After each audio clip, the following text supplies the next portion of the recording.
The lead in the water didn't just rot the pipes. It acted as a conductor for a frequency that turned the neighborhood into a hive. In a forgotten suburb of Michigan, a strange hum began to vibrate through the floorboards of every home, a low-frequency growl that never stopped. The residents complained of a metallic taste in their mouths and a sudden, sharp clarity of thought that bordered on mania. Sarah, a local teacher, noticed her students were all drawing the same symbol, a series of interlocking hexagons that looked like a mechanical honeycomb. She checked the local water records and found that the city had switched to an ancient, unauthorized well located beneath a long-closed government lab. The water wasn't just contaminated.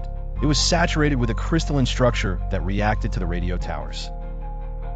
One night, the hum reached a crescendo. Sarah looked out her window and saw her neighbors standing in their driveways, perfectly still.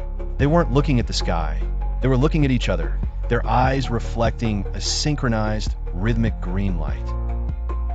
She realized the lead was a bridge. The crystals in their blood were receiving data, weaving their individual minds into a single, massive processor. The town wasn't a community anymore. It was a biological supercomputer, and the Hive was finally coming online. Sarah tried to flee, but her car wouldn't start. The electronics had been hijacked by the frequency. A man from the water department appeared at her door, his skin looking like polished gray marble. Join the network, Sarah. The static of the soul is so loud. We offer silence. His voice didn't come from his mouth, but from the speakers of her dead television. The Hive was using the house's wiring as its vocal cords.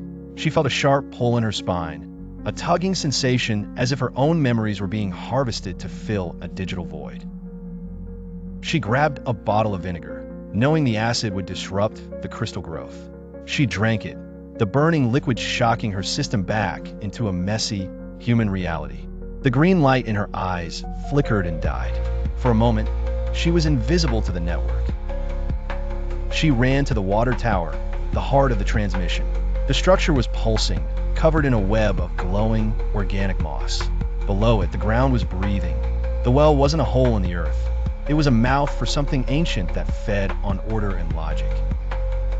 Sarah threw her emergency flare into the open reservoir. The reaction was violent. The crystals in the water ignited, sending a shockwave of blue fire through the pipes of the entire town. In every house, the sinks erupted in flame, breaking the circuit of the Hive. The hum vanished instantly.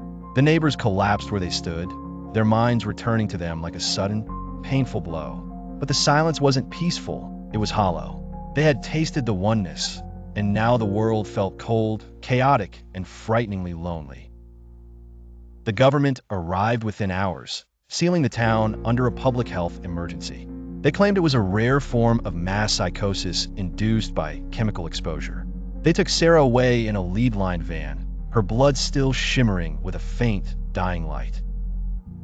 Today, that suburb is a ghost town, its houses boarded up and its water lines filled with concrete. But the real event remains in the archives of those who know. Sometimes the most terrifying thing isn't a ghost in the machine, but the machine inside the ghost. If you ever visit a town where the water tastes like pennies and the wind sounds like a dial-up modem, don't stay for a drink. The weaver of the network is always looking for a new node, and the lead is just waiting for the right frequency to bring you home. The Hive is patient. It knows that humans crave connection above all else.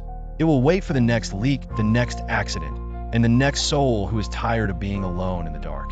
Because once you've been woven, you never truly want to be unraveled again.